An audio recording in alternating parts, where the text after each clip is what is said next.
Alhamdulillah, nahmaduhu wa nasta'inuhu wa nastaghfiruh wa na'udzu billahi min shururi anfusina wa min sayyiati a'malina, may yahdihillahu fala mudilla lahu wa may yudlil fala hadiya lahu. Asyhadu an la ilaha illallah wahdahu la syarika lahu wa asyhadu anna Muhammadan 'abduhu wa rasuluhu la nabiyya ba'dahu. Allahumma salli wa sallim ala sayyidina wa habibina wa nabiyyina Muhammad sallallahu alaihi wasallam wa ala alihi wa sahbihi wa man tabi'ahum bi ihsan ila yaumiddin.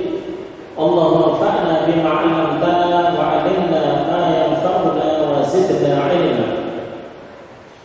Allahumma faqihna fid din wa 'allimna ta'wil. Jamaah Masjid Ar-Rahmah yang dimuliakan Allah, bapak-bapak, ibu-ibu yang senantiasa Allah rahmati, Allah berkahi. Pada pagi hari ini, alhamdulillah, tidak lupa kita mengucapkan rasa syukur kita kepada Allah Subhanahu wa taala yang telah memberikan kita banyak kesempatan panjang umur untuk beribadah, memperbaiki akhlak kita dan juga memperbaiki seluruh aktivitas kehidupan kita. Pada pagi hari ini saya diamanai tentang fikih puasa, fikih qiyamul lail, fikih apalagi tiga, banyak sekali, waktunya 1 jam. Makanya nanti saya akan sisipkan fikih itu di sela-sela pemaparan saya saja. Jadi kalau nanti ada pertanyaan bisa menyampaikan, ya. Karena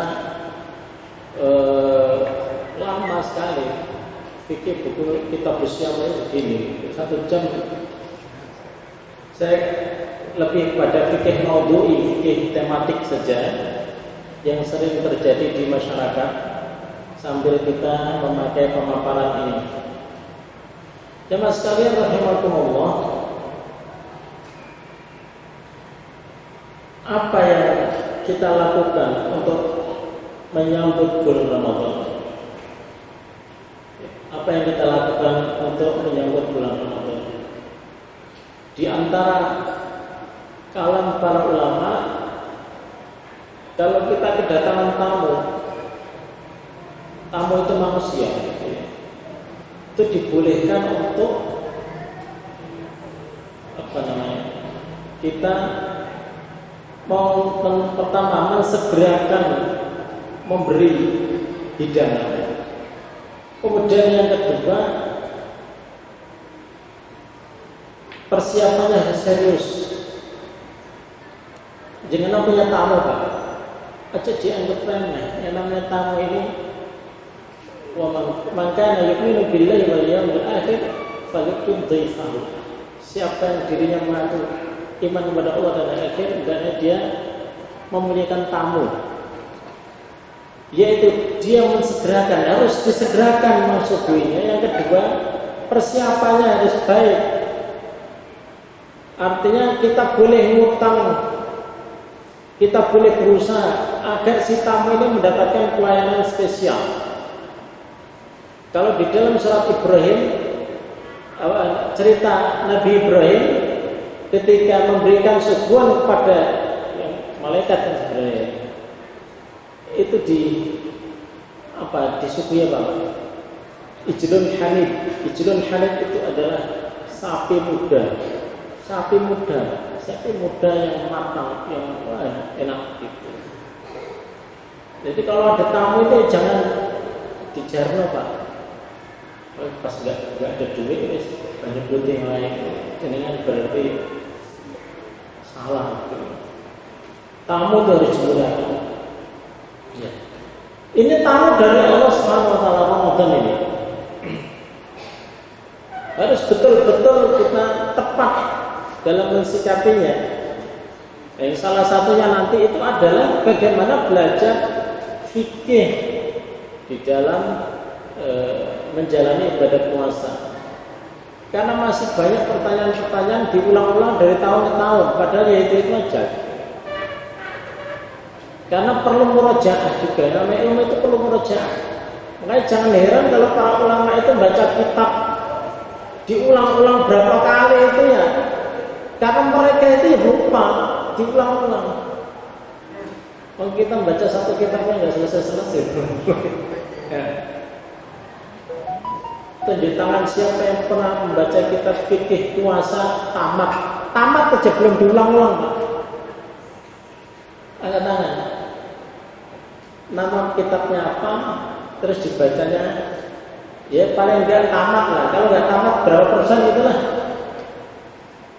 Ada Pak? Nggak ada. Misalnya fikus siamnya Yusuf Qaradawi atau siapa, atau Syekh Shalih Ibnu Utsaimin tentang puasa atau fatwa-fatwa tentang puasa. Ya, jadi kebiasaan para ulama itu kalau dia tamat, apalagi Quran, Pak, jangan ditanya Quran itu. Dan Imam Syafi'i di dalam kitab Syiar A'lamin Nubala, sejarahnya Imam Syafi'i itu mengkhatamkan Quran 60 marrah. 60 itu berapa? 60, Pak. Satu hari berarti apa? 2 kali khatam. Sehari 2 kali khatam. Apalagi kitab. Apa? Ya kitab. Kitab. Ada yang para ulama mengaku saya menamatkan kitab Al-Mughni Ibnu Qudamah, berapa jilid? Belum cetakan sekarang yang disyarah, yang ditahqiq, macam-macam. Ada footnote-nya, tambahan footnote itu melebar lagi. Itu 3 kali. Itu baru satu kitab. Nah, kitab yang di perpustakaan berapa kali? Berapa jumlahnya? Kalau kita melihat itu kayaknya kita ini bena sama sumur. Antara kita dengan para ulama itu antara sumur dan langit gitu, Pak. Sama itu. Langit, sumur yang paling juru gitu. Nah, ini nanti gimana proses fikihnya supaya lebih mendalam. Jangan beli buku lah, beli buku fikih puasa. Jangan mengharapkan 1 jam dapat 1 kitab, aduh susah. 1 jam 1 kitab. Nanti jenengan tulis list pertanyaan-pertanyaannya bisa disampaikan di sini. Makanya nanti saya sampai jam berapa? Jam 9 itu sudah selesai ya jadwalnya. Jam 9 kurang 1/4 saya selesai. Nanti pertanyaan tentang masalah puasa aja. Jemaah sekalian rahimahullah, bagaimana kita menerima tamu dari Allah ini? Yang pertama bahagia dulu, Pak. Kayak orang bahagia itu gimana sih? Duh, sebentar lagi puasa, senang gitu loh, Pak. Senang itu bagian dari ketakwaan hati. Di dalam surah Al-Hajj ayat 32 ini. Dzalika wa may yu'azzim sya'irallahi fa innaha min taqwal qulub. Senang dengan musim ibadah. Ini kan Ramadan itu termasuk mausimun min mawasim al-ibadah. Salah satu musim orang ibadah. Sampai yang jarang ke masjid nanti akan ke masjid. Sampai yang jarang puasa nanti akan berpuasa. Kan kelihatan. Ya, walaupun nanti mengalami pengepesan itu nanti lagi, ya nggak masalah. Awal-awal rajin, terus tengah-tengah bolong, mau akhir rajin lagi nggak masalah. Nggak masalah seperti itu. Tapi yang penting senang dulu. Yang senang bapak ya, ibu nih, insya Allah senang juga. Walaupun masakan ya suruh tangi, suami yang masih tidur, istrinya sudah ke dapur kan? Menyiapkan kotak. suaminya masih nolong, itu ya, nggak masalah, senang. Istri itu melayani suami senang, asal suaminya itu ya juga mengimbangi gitu, senang. Wah, ini mau Ramadan, alhamdulillah. Kemudian di antara ciri orang mukmin itu adalah ketaatannya itu membuat dia senang, kemaksiatannya membuat dia sedih. Orang mukmin itu misalnya habis gibah orang itu dia, kenapa saya tadi ngomong dia? Kenapa sih saya bertanya-tanya gitu? Kenapa? Salah satu pintu dari gibah itu adalah suka ingin tahu Pak urusan orang lain. Makanya kalau jenengan itu nggak tahu urusan orang lain kan nggak usah nyari-nyari. Kemarin dia itu dari mana sih? Kok bawa koper besar? Istrinya di rumah kok dia pergi bawa koper besar? Gak kelihatan seminggu gitu kemana sih? Urusi orang aja. Maka salah satu pintu ghibah itu adalah suka ingin tahu. Nah, untuk menghindari ghibah ya jangan ingin tahu gitu. Nah, kalau habis ghibah kok dia meriang, kemudian sedih, itu berarti beriman. Tapi habis ghibah kok malah tambah bahagia, ini berbahaya. Orang mukmin itu apalagi musim ibadah Ramadan itu lihat orang terawih senang. Walaupun kadang perlu proses ya Pak. Proses kita itu kadang juga terpaksa. Ke ar-Rahmah, ya ke ar-Rahmah misalnya mau sholat biasanya kan imam dipeseni kalau sholat tarawih jangan panjang-panjang, kalau dia mulai panjang kalau apa setelah ini imamnya panjang. Kadang kita juga harus sabar ya, segera untuk menata hati. Mungkin saya disuruh lama di masjid gitu dan sebagainya. Itu yang pertama tadi ya, senang. Kemudian yang kedua, berdoa supaya panjang umur. Ya Allah, sebentar lagi aku harus persiapan. Ya Allah, panjangkan umur saya ya Allah. Dosaku banyak, saya kepengen menghapus dosa-dosa saya. Saya harus menambah kualitas bacaan Al-Quran saya dan lain sebagainya. Sehingga para sahabat 6 bulan sebelum Ramadan dia sudah berdoa supaya panjang umur dapat Ramadan. Setelah selesai Ramadan dia berdoa 6 bulan supaya diterima amalannya di bulan. Berarti dia luar biasa amalan di bulan Ramadan karena minta supaya amalan saya diterima ya Allah begitu. Saya sudah sholat tarawih tiap malam, saya sudah berusaha menghatamkan Al-Quran beberapa kali. Saya sudah tiap sore saya memberi makan orang berpuasa dan lain sebagainya. Nah ini, sehingga doa ini tuh nggak usah diperdebatkan tentang sahih tidaknya. Kalau seandainya doa juga nggak masalah, berdoa itu kan jangankan Al-Quran Sunnah ya. Wong bikin sendiri tuh boleh jenengan Pak. Jenengan berdoa itu bikin sendiri boleh. Tapi yang terbaik Al-Quran Sunnah lafalnya. Tapi kalau bikin sendiri boleh. Tapi yang baik-baik saja. Ya. Ada orang tua itu dia mendoakan anaknya buruk Pak. Karena sebelum menikah, karena ngakok mati gitu Pak. Kamu ini anak nggak bisa diuntung ya. Bunga mati ketiban tembok, didoakan oleh orang tuanya mati ketiban tembok. Baru terlaksana itu setelah dia menikah punya anak 2. Ini fakta. Matinya anaknya ketiban tembok. Nah, itu dibikin sendiri kan doanya gitu. Silakan mencari doa dari Al-Quran dari Sunnah. Tapi kadang manusia itu butuh fokus. Saya minta apa? Ya Allah, luluskan anak saya di ujian PTN misalnya, perguruan tinggi negeri. Kan zaman Rasulullah nggak ada PTN ya. Jenengan nak minta, Ustaz, doanya apa sih? Kalau supaya anak lulus PTN, ya bikin sendiri sampai. Ya, yang ngerti kan sampai sendiri. Saya nggak ngerti kondisi anak jenengan. Ya, sambil mengibadah kepada Allah. Itu. Jadi nggak usah dipersoalkan ini sahih apa tidak. Kalaupun seandainya tidak sahih hadisnya, misalnya, bagus ini. Nggak usah diperdebatkan hadisnya dhaif sehingga nggak boleh dipakai. Ya nggak boleh dipakai. Berarti nggak boleh pakai doa ini. Boleh, bagus ya. Para ulama juga banyak bikin doa-doa sendiri. Doa itu pintunya sangat lebar. Jangan nyalain orang berdoa. Karena dia sedang privat, ya, hubungan privat dengan Rabb-nya yang disebut dengan munajat.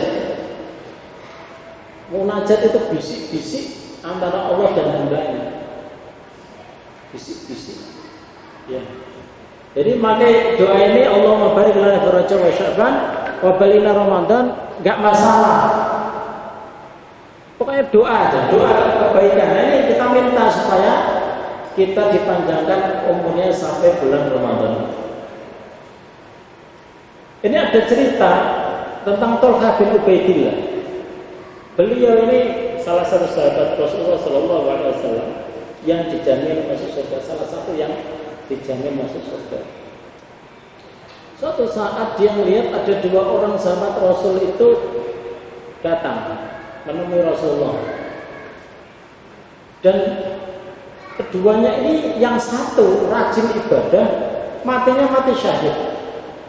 Yang satu lagi kurang rajin ibadah, artinya biasa-biasa saja, matinya juga biasa. Tapi bedanya, yang kedua ini matinya lebih lambat 1 tahun. Nah, pada suatu malam, ini ceritanya panjang mana, cerita tak bocor kesuwan, cerita lain. Suatu malam, kalau kayaknya mimpi ketemu dua orang ini di surga semuanya, Pak. Yang rajin ibadah dan mati syahid, kemudian yang satunya lagi yang telat matinya 1 tahun. Ternyata yang surganya lebih tinggi itu yang telat matinya 1 tahun, Pak. Tolha itu disuruh balik katanya, kamu balik, Tolha, belum saatnya kamu masuk sini. Balik, belum saatnya mati. Mulai, Tolha mulai tangis. Kemudian diceritakan kepada para sahabat yang lain. Heran saya, nggak habis pikir. Sing ibadah biasa-biasa saja, dia kok lebih tinggi surga. Orang-orang kemudian menyampaikan kepada Rasulullah Sallallahu Alaihi Wasallam, ya Rasulullah, kok begini. Kata Rasulullah, min ayyi dzalika ta'jabun. Sisi mana kalian itu takjub? Kok heran itu kenapa? Ya Rasulullah, saya rajin ibadah sama yang mati syahid ini kok kalah malah sama yang satunya ini. Lebih tinggi surganya yang biasa saja dan lebih panjang umurnya 1 tahun. Kemudian Rasulullah mengatakan, alaysa qad makatha hadza ba'da yusana. Bukankah dia lebih lama hidupnya 1 tahun? Walau balik, iya. Wa adraka Ramadan fasamahu. Dia dapat 1 Ramadan kemudian dia puasa. Tuh. Dapat umur panjang, dapat 1 lagi puasa Ramadan. Wasallaka dzalata min sajdah hasanah. Dia itu sholatnya nggak kehitung 1 tahun itu berapa? Yang wajib berapa? 5 kali 365 berapa? Plus sunnah-sunnah, plus sholat idul fitrinya, plus sholat duhanya, sholat mayitnya. Kalau dia mensolati mayit 1 tahun, bukankah dia lebih lama hidupnya 1 tahun? Kemudian qalu bala, iya ya Rasulullah. Kemudian Rasulullah menjelaskan lagi, fama bainahuma ab'adu mimma bainas samai wal ard. Kamu tahu enggak, yang mati syahid kemudian yang rajin ibadah yang mati duluan itu di bawahnya Kemudian yang umurnya 1 tahun lebih lama itu, dia bisa membuat jarak yang lebih jauh daripada jarak langit dan bumi. Karena apa? 1 tahun hidup. Maka jangan nggak usah khawatir, Pak. Yang sudah meninggal itu, tenang aja. Kamu kiai tak apa-apa, tak balap sampai. Jangan ya. Tapi yang serius, Pak, ya. Yang serius, tak balap sampai. Itu nikmatnya banyak. Makanya minta panjang umur nggak masalah. Masalah. Tetapi memang perlu ditambah apa? Doanya Rasulullah kepada Anas bin Malik, Allahumma atil umrahu wa akthir waladahu wa malahu wa barik lahu. Itu penting. Ya Allah, panjangkan umur si Anas bin Malik, umurnya panjang. Kemudian banyakkan anaknya, banyakkan hartanya, kemudian wa barik lahu, berkahi dia. Nah, berkah ya Allah, berkahi umurku, sisa-sisa umurku ya Allah. Jangan sampai kepada ardalil umur yang paling hina. Allahumma inni a'udzubika min an uradda ila ardalil umur.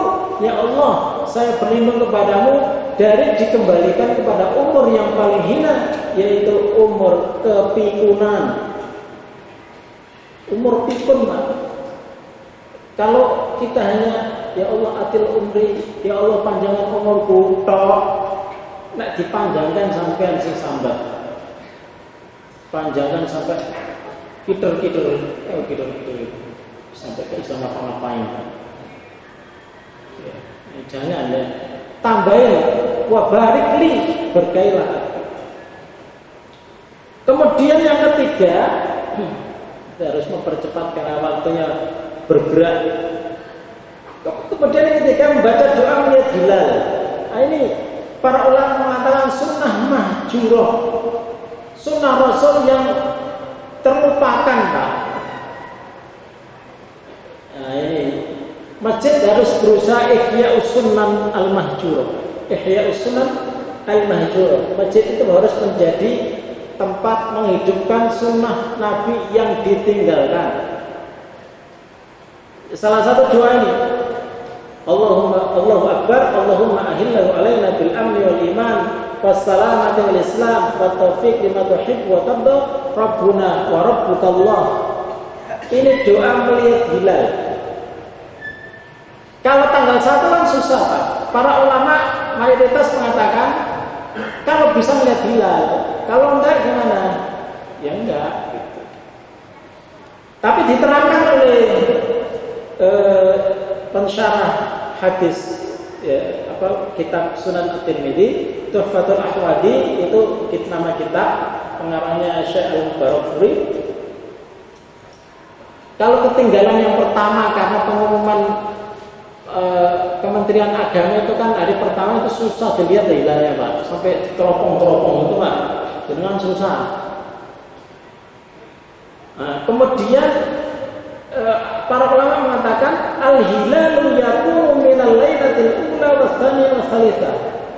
Hilal itu bisa malam pertama, bisa malam kedua, bisa malam ketiga. Nah, jangan malam ketiga lihat itu kelihatan, sudah kelihatan. Baca Allahu Akbar, Allahumma ahillahu alaina bil amni wal iman wassalamati wal islam wa taufiq lima tuhib wa tarda rabbuna wa rabbukallah. Gitu. Setiap bulan sebenarnya, setiap bulan tidak ada bulan Ramadan. Cuman kita ini enggak dengan bulan Hijriah. Ada yang nanya, Ustaz, bayarnya zakat itu saya bayar itu setiap bulan Januari. Loh, salah sampean, Bu. Jangan pakai tahun Masehi, tahun Hijriah, Bu. Jadi kalau menghitung bayar zakat itu ya tahun Hijriah, jangan tahun Masehi. Jadi diingat-ingat, ya, diingat-ingat. Sampai ada yang mengatakan, oh bulan Ramadan gimana Ustaz kalau saya zakatnya saya taruh di bulan Ramadan? Jangan boleh naruh zakatnya di bulan Ramadan, boleh. Tetapi bagi zakat-zakat yang jatuh temponya setelah Ramadan. Jadi ditarik, itu namanya mempercepat membayar zakat. Itu boleh. Yang tidak boleh adalah menunda pembayaran zakat. Kalau jatuh temponya di bulan Rajab, jangan ditaruh di Ramadan. 2 bulan sampai itu lalai. Dan kalau meninggal dunia gimana nanti pertanggung jawabannya? Gitu. Kalau ditarik boleh, namanya tak pakai ain ya, takjil zakat boleh. Kalau tak pakai hamzah, takjil zakat itu enggak boleh. Menunda zakat itu tidak boleh. Mempercepat yang boleh. Nah itu memakai tahun Hijriyah. Nah, ini termasuk sunan yang mahjurah, sunnah-sunnah yang ditinggalkan, yaitu adalah membaca doa melihat hilal di awal bulan. Melihat ini yang tidak menang tok, doa ini tok. Ini mau hilal tok. Ya kan? Seandainya tidak membaca juga nggak masalah. Tapi kita ini kan menghidupkan sunnah. Kalau sunnah dihidupkan, bid'ah meredup. Kalau bid'ah dihidupkan, sunnah meredup. Kayak orang punya anak, kalau nanya, Ustaz, sunnahnya punya anak itu apa sih? Disebutkan 1, 2, 3 sunnahnya. Kalau tidak tahu sunnahnya, ikut orang-orang ya, yang apa namanya, biasanya temannya anak itu apa? Yang dikubur itu, nah, ari-ari dikasih lampu itu dari mana dia Pak? Asal usulnya ari-ari dikasih lampu. Bahkan ada yang di situ ditaruh surat Yasin. Itu dari mana? Karena nggak ada sunnahnya, dia disibukkan dengan bid'ah. Sunnahnya dia nggak tahu, maka sibuk dengan bid'ah. Kalau bid'ah itu subur, maka yang sunnah itu menjadi hancur, lenyap. Nanti kalau ditanya, gimana sunnahnya ziarah kubur? Sunnahnya ziarah kubur adalah memakai kembang, gitu kan biasanya gitu ya. Bukan itu, kembang itu malah banyak yang nggak suka para ulama. Jenengan itu kan kalau ziarah itu kan mesti bawa kembang ya Pak. Kan apa Pak kira-kira? Apakah ada sunnahnya? Ya ben wangi, ya apa sih ben wangi. Nah, alasannya sederhana itu ya. Selalu pada kembang. Justru setelah itu masuk ke dalam, enggak begitu. Malah melanggar sunnah. Nginjek kuburan, duduk di atas kuburan, tidak membaca salam ketika masuk kuburan. Ditambah yang paling ekstrem lagi, sendalnya dipakai. Sunnahnya itu kan sendalnya dibuka Pak, khususnya di kuburan-kuburan yang tidak banyak durinya ya. Kalau kuburan banyak durinya yang lain lagi. Di kuburan yang tidak banyak durinya dilepas itu kalau masuk kuburan. Kira-kira itu menjadi kebiasaan apa enggak kita Pak? Enggak kan? Melebu nabur apa? Kembang. Gitu. Jadi setiap yang sunnah itu redup, bid'ah merajalela. Begitu juga sebaliknya. Nah ini yang keempat inilah sebenarnya yang kita lakukan pada kesempatan hari ini diantaranya persiapan dengan semangat dan ilmu. Semangat yang luar biasa sehingga sebagian orang tua itu menghias rumahnya Pak. Ada di daerah sana Jogokaryan itu dibikin apa namanya gapuro lampu, di sini belum ya. Dulu kayaknya ya proses bikin gapuro jauh luar biasa. Di rumah begitu dipersiapkan, bersih. Ini tamu mau datang, Al-Qur'annya yang sobek-sobek, ayo yang Qur'annya sobek-sobek diganti yang bagus-bagus, yang sobek-sobek dilenyapkan aja. Karena sudah nggak dibaca, bikin kita menistakan Al-Quran atau mushaf, nah, jangan. Apalagi dipersiapkan ya, dari sisi ibadahnya. Anaknya dibikin jadwal murojaah, jadwal membaca Al-Quran. Yang tadinya membaca Al-Qurannya cuma 1 halaman, mungkin 2 halaman, ada peningkatan gitu. Itu namanya semangat. Nah, ilmu ini yang penting. Saya kemarin ditanya, dan itu sudah ada fatwa-nya, apakah memakai vaksin itu dibolehkan ketika berpuasa? Secara umum vaksin itu nggak masalah kalau dia halal, nggak masalah. Suntik juga nggak masalah, tetes mata juga nggak masalah. Terus dulu remason, tahu remason dengan yang panas itu dulu, remason warna hijau, nggak masalah. Atau yang disedot lewat hidung karena dia punya asma, nggak masalah. Jadi jumhur itu mengatakan sesuatu yang masuk ke dalam tubuh, yang pertama, kalau bukan karena niat untuk makan, untuk membuat kenyang seperti infus atau supaya dia kenyang dan kuat, itu kan ada niat ya, niat untuk ngasih makan. Walaupun itu juga masih dipertentangkan, itu tidak membatalkan puasa. Yang kedua, kalau dia tidak melalui jalur untuk makan, maka tidak membatalkan puasa. Tetes mata, jalurnya dari mana? Tetes mata, masa makan dari mata? Asal tidak pada jalur yang biasanya untuk makan. Kalau ada jalur biasa makan seperti merokok, itu jalur makan itu. Dan orang Arab mengatakan orang yang merokok itu adalah yashrabud dukhan, dia minum asap.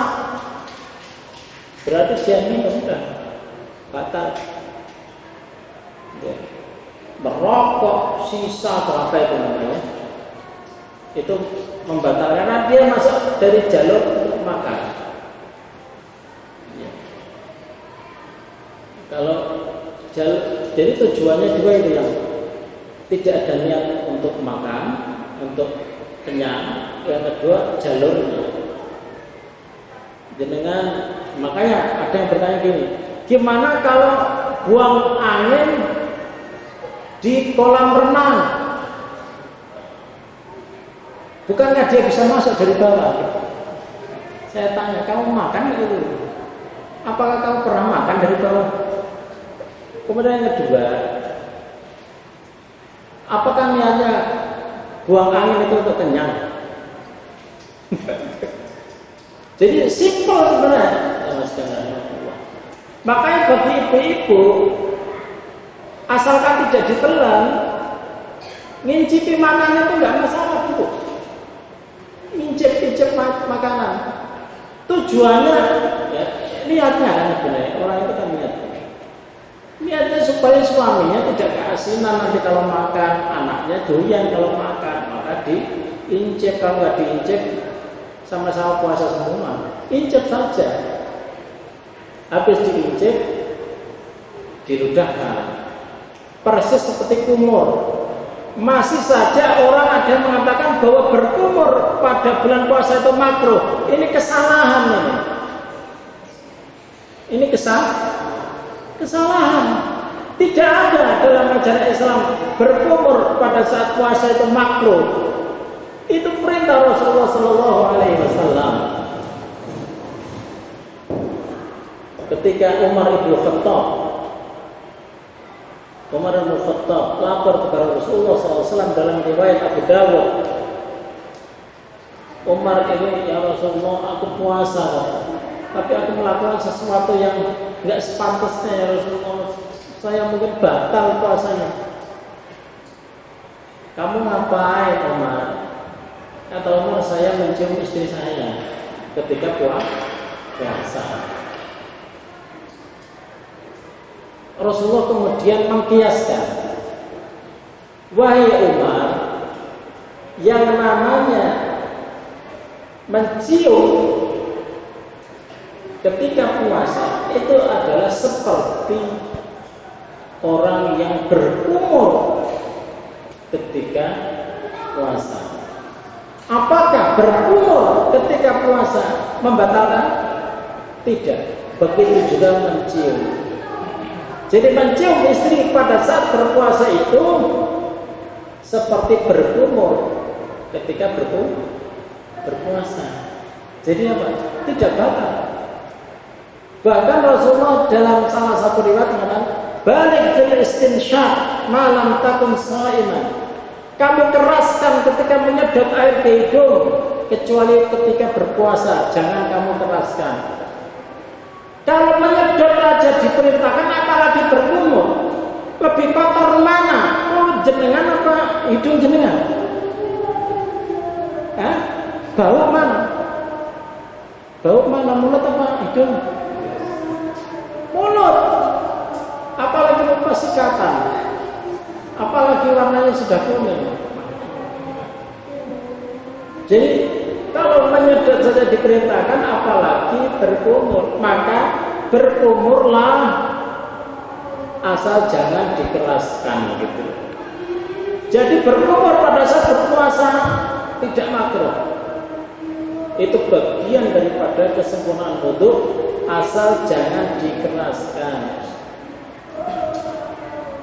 Habis kumur itu kan ada sisanya, ya udah sisanya ditegakkan sampai kering, nggak perlu Pak.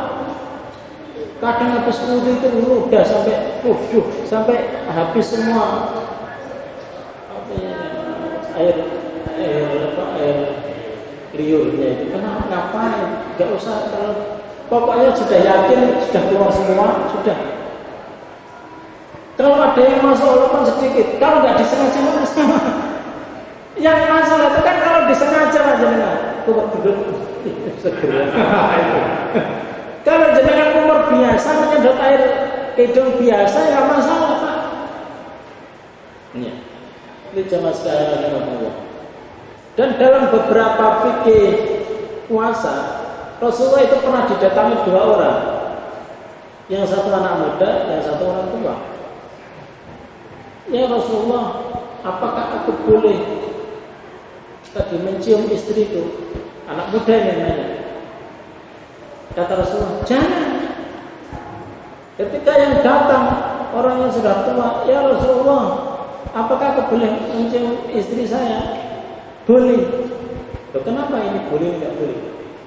Karena stromnya besar ini ya Mas muda ini. Stromnya itu masih berapa volt? Bahaya. Kalau diizinkan, bahaya. Ini orang tua, ini batnya sudah mulai melemah. Apa yang dibedit, kemungkinan terjadi itu susah ya. Jadi kadang juga begitu. Makanya jangan menyalahkan perbedaan fatwa, karena perbedaan fatwa itu kadang menjaga yang minta fatwa dan tempat yang difatwakan di situ, karena fatwa itu terkait dengan zaman dan makan. Zaman itu waktu, makan itu tempat, dan objek yang minta fatwa. Sebagaimana jenengan kalau ditanya,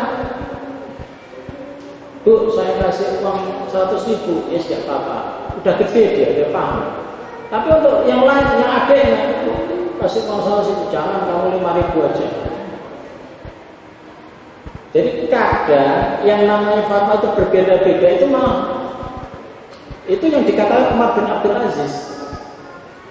Ketika ditanya kenapa sahabat berbeda, sahabat juga berbeda. Itu supaya lentur, gitu, sesuai dengan kondisi, sesuai dengan kondisi. Kenapa Imam Syafi'i mengatakan walaupun hanya sekedar menyentuh itu batal wudu, yang lain nggak batal, harus ada syahwatnya, kata Imam Ahmad. Yang lain nggak apa-apa, walaupun ada syahwatnya nggak apa-apa. Untuk orang Indonesia, madhabnya madhab apa? Syafi'i. Masalahnya dua. Madzhab Syafi'i itu di antara madzhab yang paling hati-hati. Makanya sering saya mengambil pendapat Syafi'i untuk membuntu supaya tidak masuk ke wilayah dosa. Itu madzhab Syafi'i lebih kuat. Oke. Lebih kuat. Nah ini nanti insyaallah waktunya sudah habis, ini tinggal 10 menit kita perkaya dengan pertanyaan-pertanyaan yang ada. Bagi yang ada pertanyaan ya silakan. Kalau nggak ada itu boleh jadi sudah paham. boleh jadi ya, boleh tidak. Aku lebih hada astagfirullahaladzim. Selanjutnya di posisi tanya jawab, saya rasa mengimbangkan kalau ibu ditanyakan, ibu bapak silakan yang ditanyakan. Sepertinya tahu semua sudah ngomong semua nih. Kalau begitu saya ingin bertanya. Silakan. Karena ada sebagian juga yang menanyakan hal yang sama. Biasanya ada seorang ustaz mengukur bahwasanya salah satu tanda kesuksesan puasa itu dilihat dari setelah berpuasa. Setelah Ramadan. Kalau setelah Ramadan masih sama bisa mempertahankan, juga masih istiqomah menjaga, itu berarti puasanya diterima. Namun kebanyakan dari kita setelah Ramadan kadang kembali ke asal standar lagi puasanya. Apakah memang kita diterima atau bagaimana? Ya. Min alamati qabulil amal, di antara tanda-tanda diterimanya amalan itu yang pertama adalah ini diterimanya tanda-tandanya Allah. Yang pertama adalah tuwallidu ta'atan ukhra, akan menghasilkan ketaatan yang baru. Jadi semangat untuk menambah amal soleh itu bertambah. Yang tadinya sebelum Ramadan sholat qobliyah ba'diyahnya nggak beres, setelah Ramadan ada perbaikan, qobliyah dan ba'diyah agak rutin. Yang tadinya tidak sholat duha, kemudian setelah Ramadan sholat duhanya rajin. Atau membaca Al-Quran yang biasanya dangdang-tek itu ya kadang dibaca kadang tidak. Setelah Ramadan itu dia jadi rutin. Jadi tuwallidu ta'atan ukhra, Ramadan itu mampu, ketaatan yang dilakukan pada saat Ramadan itu mampu menghasilkan ketaatan yang baru. Kemudian yang kedua, di antara qabulnya amal itu adalah ketika seseorang itu semakin merasa tidak nyaman ketika bermaksiat, sensitivitas hatinya terhadap maksiat bertambah. Yang tadinya itu gampangan, tidak apa-apa. Kayak gini, bertambah waroknya ya. Kalau istilah modalnya itu bertambah waroknya. Warok itu kan ada 3. Warok menjauhi yang haram. Ya, ini biasa. Kalau menjauhi yang sudah jelas-jelas haram, tidak berzina, tidak mencuri, itu biasa ya. Kalau bagi orang biasa. Ini warok tingkatan yang pertama. Kemudian yang kedua, warok yang agak naik. Yang kedua, warok meninggalkan yang makruh. Yang makruh-makruh. Yang makruh-makruh itu yang tidak layak gitu loh Pak. Yang tidak layak. Misalnya menjaga diri dari jenengan sebagai seorang beriman biasanya. Kalau keluar dengan telanjang dada bagi laki-laki itu membuka aurat atau enggak? Jenengan pakai celana segini sampai bawah lutut, kelihatan gininya itu kira-kira terasa gimana? Gak enak ya? Keluar jalan-jalan, beli ke warung itu gak enak ya? Sesuatu yang gini itu dia tidak melakukan. mau dipandang orang itu. Dia benar dia rajin sholat di Masjid Ar-Rahmah, tapi nak paham itu bludek. Gak enak kan? Bikin orang gimana? Ya, respect begitu ya. Itu sesuatu yang makruh yang orang lain mencelanya. Walaupun dari sisi lainnya gak apa-apa sih. Atau bagi ibu-ibu misalnya, ibu-ibu tinggalkan yang makruh-makruh itu. Walaupun yang namanya ke mall itu kan nggak masalah Pak ya, ke mall kan beli. Tapi ketika ke mall dia itu mampir ke ya jenis kafe, ada kafe di pojok, pakai kerudung panjang, ngobrol sama temennya walaupun temennya SMS. Kira-kira boleh nggak ngobrol di kafe? Boleh nggak? Masa nggak boleh? Tapi melihat orang lain pada terbuka semua bajunya, dia pakai kerudung panjang sendiri. Kira-kira pantas nggak dilihat orang? Kudungnya kalau ngomong ke kafe. Orang yang beriman itu punya sifat wara. Kemudian yang ketiga, ini wara yang terakhir. Wara yang ketiga adalah menjauhi barang yang mubah. Karena barang yang mubah ini sifatnya tidak bermanfaat dan sia-sia. Ada manfaatnya tetapi mengganggu ibadahnya. Misalnya Allahu Akbar, Allahu Akbar. Aduh, manaku belum ditaruh di dalam rumah. Tak kira bisa. Akhirnya apa? Dia jadi masbuk.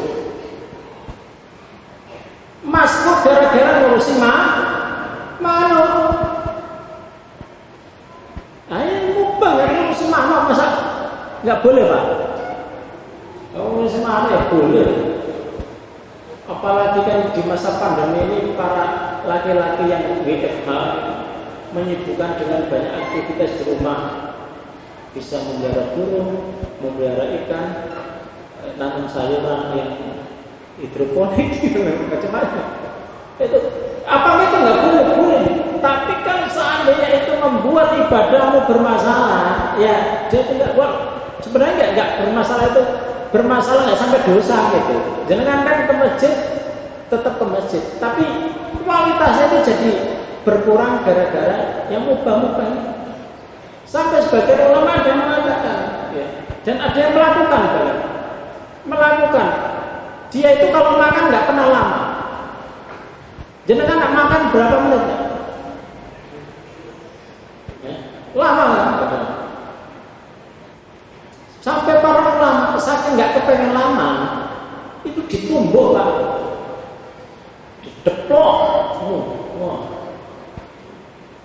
terus ya lembut ya Pak. Kalau kita yang nggak usah dideplok Pak, dia apa ya?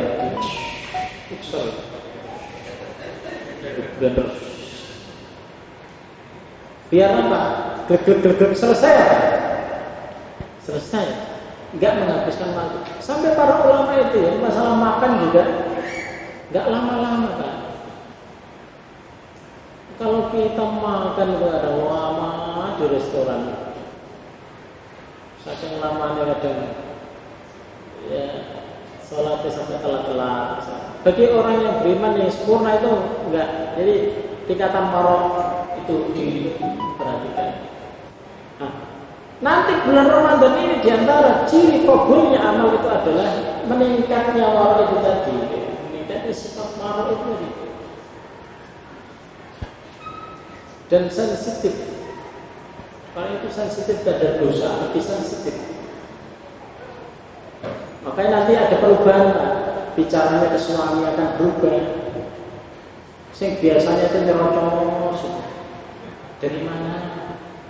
Nggak duit atau enggak? Setelah dia Ramadan Pak, saking duit di Mas, bos Pak. Itu termasuk apa? Tanda-tanda diterimanya amal. Jadi aku nggak bawa duit setiap apa-apa, kita usaha aja. Yang penting kita ibadahnya tidak terganggu. Itu namanya hidup sesurga ya. Itu yang kedua. Dan itu yang paling mendominasi juga itu. Yaitu dia semakin bersemangat dan ketaatan sehingga dia akan menjalankan sunnah-sunnah yang sering dia tinggalkan, kemudian semakin sensitif terhadap dosa. Jangankan yang dosa, Pak, yang nggak dosa pun dia sensitif. Itu. Allah Taala alam demikian ya. Yang ada problemnya Allah SWT. Saat ini ada beberapa pertanyaan mungkin ada beberapa yang disampaikan mengenai tadi Al-Quran misalnya kalau sudah tidak ayat dibaca atau sudah sobek-sobek dan dimusnahkan misalnya. Yang pertanyaan bagaimana cara menjalankan Al-Quran ini? Diapakan? Dibakar atau dikasihkan orang atau bagaimana lebih dari biasa? Itu yang pertama. Kemudian yang kedua, apabila ada wanita tidak berpuasa karena khawatir keadaan anaknya yang dipersusuinya, apakah hanya membayar fidyahnya saja atau juga membayar fidyah dan mengganti puasa? Jadi jamaah sekalian rahimahullah, ini pertanyaannya selalu berulang ya, tentang masalah ibu menyusui dan ibu yang hamil. Kalau saya itu secara pada jumhur, menurut jumhur, kalau dia takut dia terhadap dirinya,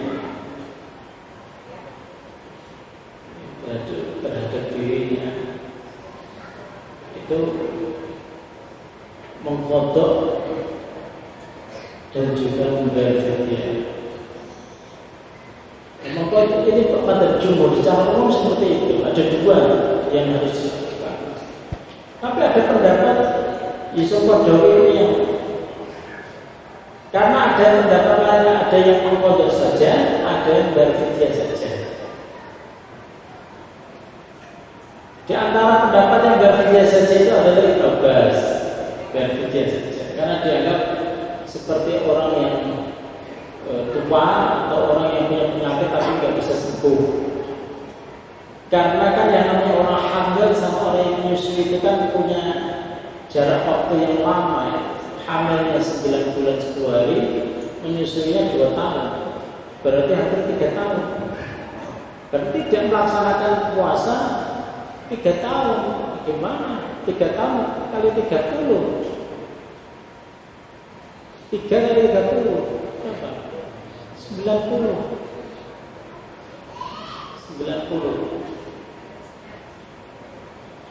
Pendapat Yusuf Qaradawi lebih sederhana.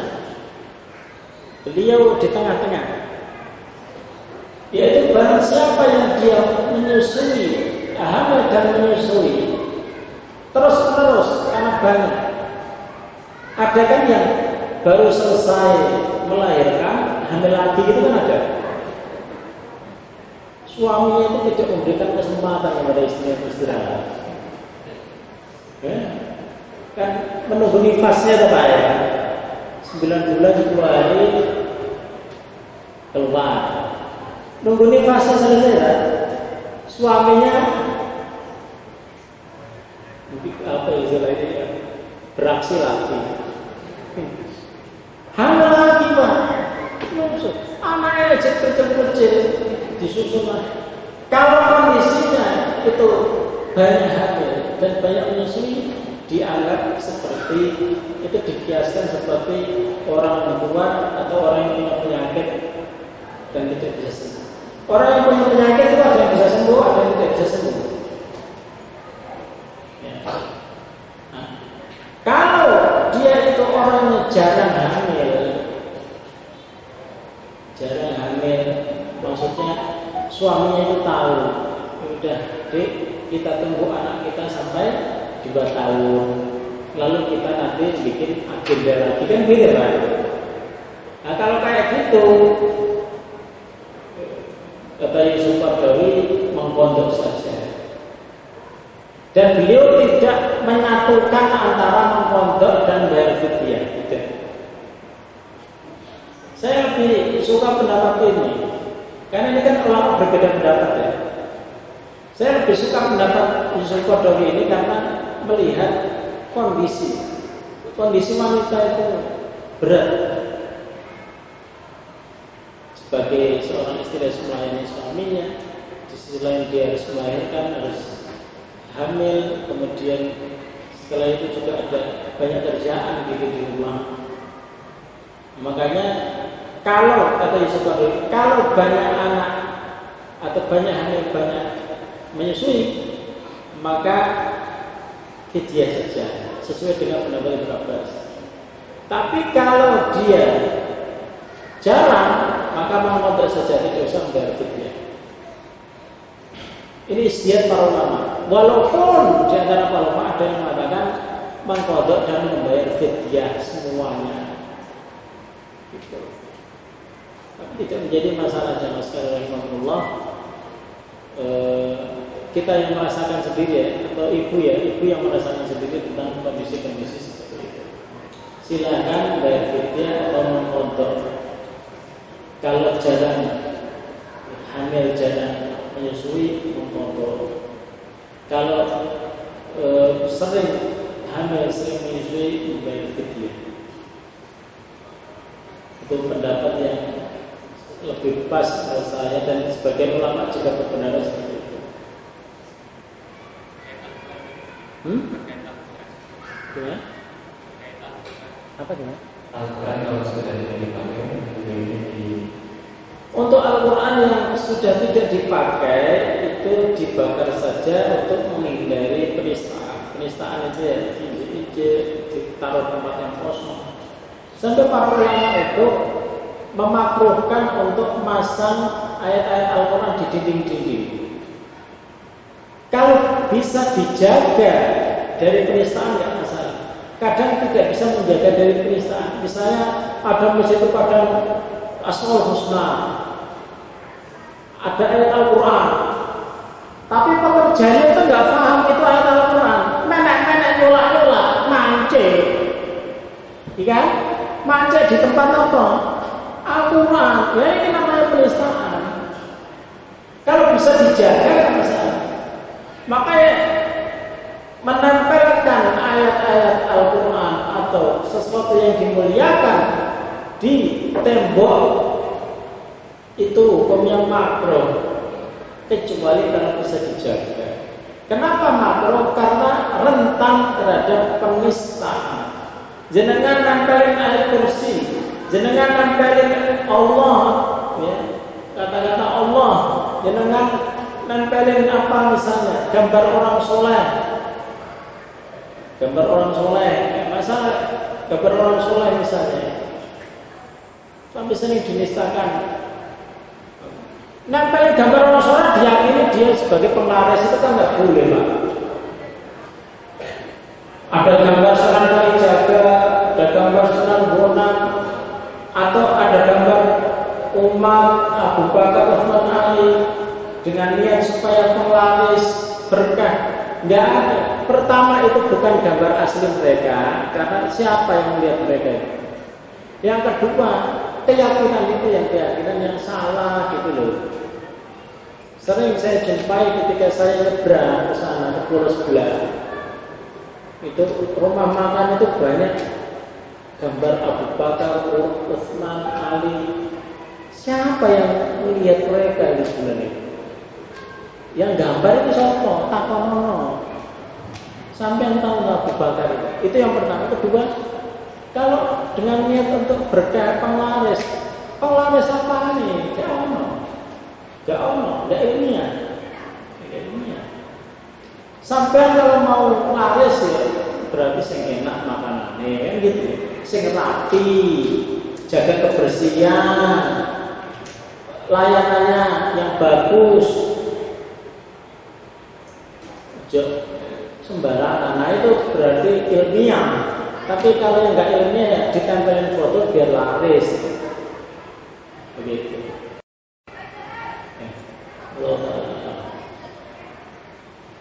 majalah-majalah buletin-buletin Islam yang ada ayat Al-Qur'annya ya tetap dijaga dari hal yang tidak baik. Jangan sampai dipakai bungkus kacang. Bungkus kacang yang tulisan la ilaha illallah Muhammadur Rasul. Ya apa yang dibuang dikit-dikit. Maka ditaruh di tempat yang mulia ya.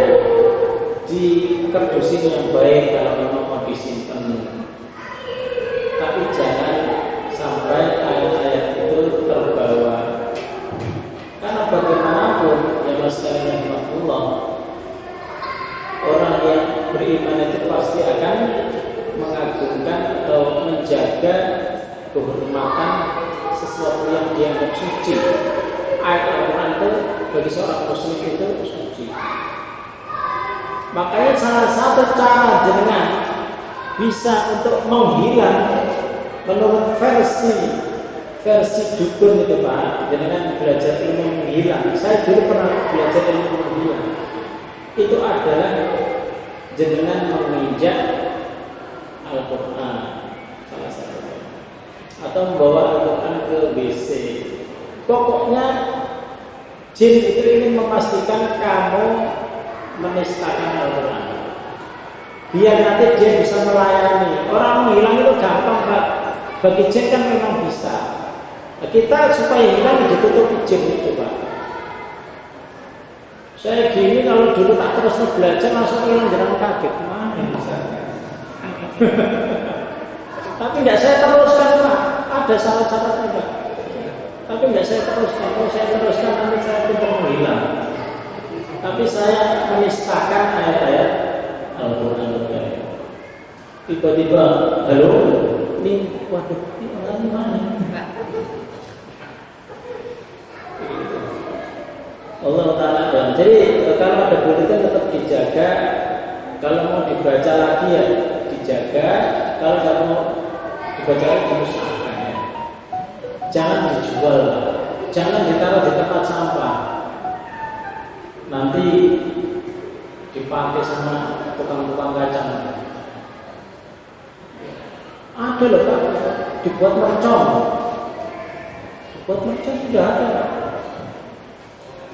Kalau wilayah-wilayah seperti itu yang bikin mercon itu sudah ditangani, ya, diamankan ya. Cuman kita ini tidak susah di Indonesia ini. Giroh kita itu kadang tidak ada penyaluran. Mau diapain misalnya, yang masuk penjara itu malah yang lapor kadang repot. Jadi kita berdoa kepada Allah supaya hukum di Indonesia ini memang giroh, kadang kita karena giroh membela, dan ini Islam itu kadang masuk penjara. Padahal harusnya yang masuk penjara itu yang dilapor, ini yang melaporkan yang masuk penjara. Gitu cukup ya, saya harus ada acara lagi, mudah-mudahan bermanfaat bagi kita semuanya. Kita bersiap untuk masuk bulan Ramadan. Aku qouli hadza wa astaghfirullah li wa lakum. Subhanakallahumma wa bihamdika asyhadu an la ilaha illa anta astaghfiruka wa atubu ilaik. Assalamualaikum warahmatullahi wabarakatuh.